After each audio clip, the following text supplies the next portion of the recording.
Chapter 1 प्रकाश के प्रवर्तन के ऑब्जेक्टिव पूरा ऑब्जेक्टिव पढ़ने जा रहे हैं। चलिए शुरू करता हूँ। चैनल को सब्सक्राइब कर दीजिएगा, धन्यवाद। पहला क्वेश्चन है कि दर्पण के सामने किसी भी दूरी पर आप खड़ा हो, वस्तु का प्रतिबिंब, क्या बोल रहे हैं, वस्तु का प्रतिबिंब सदैव सीधा प्रतीत होगा तो कौन दर्पण मोक्ष नहीं दे रहा है? क्या समतल दर्पण, क्या अवतल दर्पण, क्या उत्तल दर्पण, क्या समतल या उत्तल? तो इसका आंसर हो जाएगा करेक्ट, या तो समतल या उत्तल। चलिए आगे बढ़ते हैं। क्या बोल रहा है, प्रकाश की किरणों गमन करती है, क्या बोल रहा है, ऑप्शन ए। ऑप्शन ए बोल रहा है सीधी रेखा, टेढ़ी रेखा, किसी भी दिशा में, या इनमें से कोई नहीं। क्या इनमें से कोई नहीं? चलिए चालू करता हूँ। इसका आंसर हो जाएगा क्या, तो सीधी रेखा, सीधी रेखा में। चलिए अगला क्वेश्चन, प्रकाश के परिवर्तन के कितने नियम है? क्या बोला, प्रकाश के परिवर्तन के नियम ऑप्शन है 1, 2, 3, 4। तो इसका क्या आंसर हो जाएगा? प्रकाश के परिवर्तन के 2 नियम है, 2। चलिए आगे बोल रहे हैं कि परिवर्तन के नियम निर्धारित होता है, तो आप लोग पढ़े होंगे कोण आई बराबर कोण आर। क्या, तो कोण आई बराबर कोण आर, कोण आई बराबर कोण आर, यानी कोण आई को ची कहते हैं, अपतन कोण को कोण आई कहते हैं। तो अपतन कोण यहाँ है, देखिए कोण आई बराबर कोण आर, यही होगा इसका आंसर। चलिए आगे क्या बोल रहे हैं कि प्रकाश का तरंगधार उदाहरण है, क्या प्रकाश तरंगधार उदाहरण है, तो ये विद्युत चुंबकीय तरंगधार का उदाहरण है। आगे समतल दर्पण द्वारा बना प्रतिबिंब होता है, क्या, तो काल्पनिक, काल्पनिक। अब बोल रहे हैं एक आभासी अभिसारी किरण पुंज समतल दर्पण पर आपतित होती है, परिवर्तित किरण पुंज होगा तो अभिसारीय ही होगा। चलिए बोल रहा है समतल दर्पण द्वारा बना प्रतिबिंब तब काल्पनिक, किसी समतल दर्पण द्वारा बना प्रतिबिंब होगा, क्या, तो किसी भी समतल दर्पण द्वारा बना प्रतिबिंब होगा, या ऐसे बोल देगा कि समतल दर्पण का प्रतिबिंब होगा तो 1 मार देना, या 1 प्लस में दे, यही ना है। हाँ अगला क्या है, तो समतल दर्पण की फोकस दूरी होती है, तब समतल दर्पण की फोकस दूरी अनंत, क्या, अनंत, अनंत, अनंत होती है। तो इसका ऑप्शन कहाँ है, अनंत, यहाँ अनंत दिया हुआ है। चलिए आगे बढ़ते हैं। अवतल दर्पण की फोकस दूरी कहाँ पर रखा जाए कि ताकि प्रतिबिंब उल्टा और वास्तविक और समान बने, तो वक्रता केंद्रक बीच। पहले अवतल दर्पण को हम बना लिए, रुकिए बनाते हैं। ये है अवतल दर्पण, सॉरी, यहाँ से अवतल दर्पण को ध्रुव है पी, और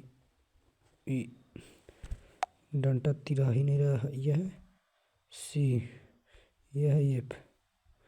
तो कहाँ पर रखें, वक्रता केंद्र पर, क्या, यहाँ पर ही रखेंगे प्रतिबिंब।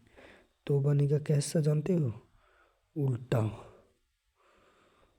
उल्टा और सीधा, यानी वक्रता केंद्र पर। चलिए आगे, उत्तल दर्पण में बना प्रतिबिंब होता है तो सीधा और हर्षित। कैसा, उत्तल दर्पण में सीधा और हर्षित, सॉरी सीधा और हर्षित। चलिए आगे चलते हैं, सॉरी कट गया था वीडियो। सीधा और हर्षित दर्पण की सूत्र है दर्पण के, तो 1 बराबर एफ बराबर 1/v प्लस 1/u। अच्छा हम आप लोग से पूछता हूँ कि लेंस का सूत्र क्या हो जाएगा? इसका ये आंसर होगा। अब लेंस का क्या था, लेंस का ना, हाँ तो लेंस का देखिए यहाँ 1/f बराबर 1/v माइनस 1/u। ये लेंस का है, ये दर्पण का था। चलिए आगे, दाढ़ी बनाने में कौन सा दर्पण का उपयोग किया जाता है? तो अवतल दर्पण का, क्या, अवतल दर्पण। अवतल दर्पण का। अच्छा, कौर के आगे दीप यानी ये कौर है।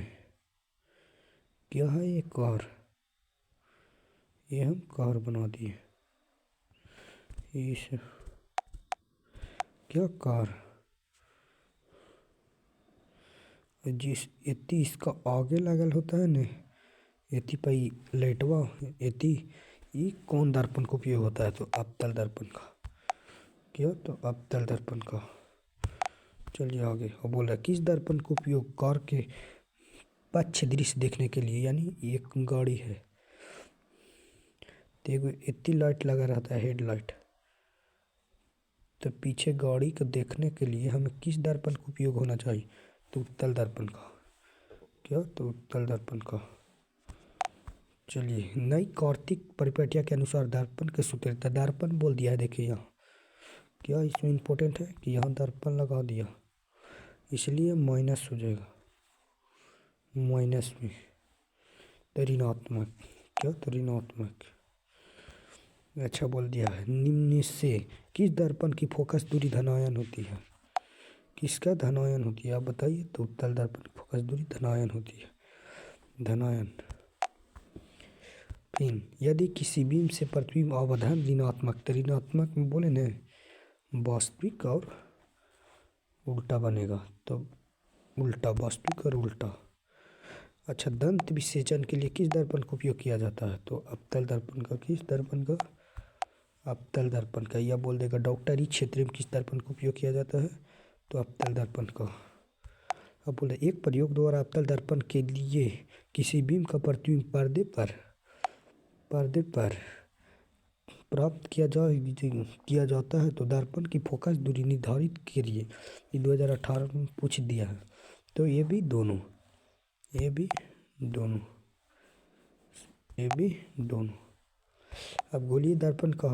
गोलीय दर्पण पर्वत पृष्ठ वृत्तिकार सीमा रेखा को क्या कहते हैं? तो ऑप्शन है मुख्य फोकस, वक्रता त्रिज्या, प्रधान। तो इनमें से कोई नहीं, ये हो जाएगा गोलीय दर्पण का द्वारक।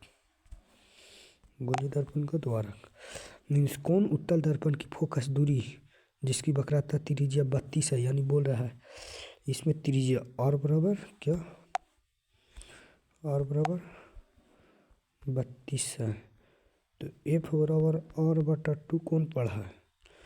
तो हम यहाँ पर f बराबर r तो त्रिज्या दिया हुआ है, r बराबर 32, तो f बराबर r की जगह हम 32 लगा दिया, 2 भागा दिए तो कितना आ जाएगा? 16, यानी 16 इसका करेक्ट। उत्तल दर्पण बोला था, उत्तल, इसलिए अवतल बोलता तो माइनस हो जाता। हजामत बनाने के लिए अवतल दर्पण का। हजामत डॉक्टरी से देख लिया अवतल दर्पण। क्या बोल रहा है? काल्पनिक प्रतिबिंब हमेशा होता है तो सीधा। फिर आगे क्या बोल रहा है कि गोलीय दर्पण के फोकस एवं वक्रता त्रिज्या का संबंध क्या है? तो ये पूरा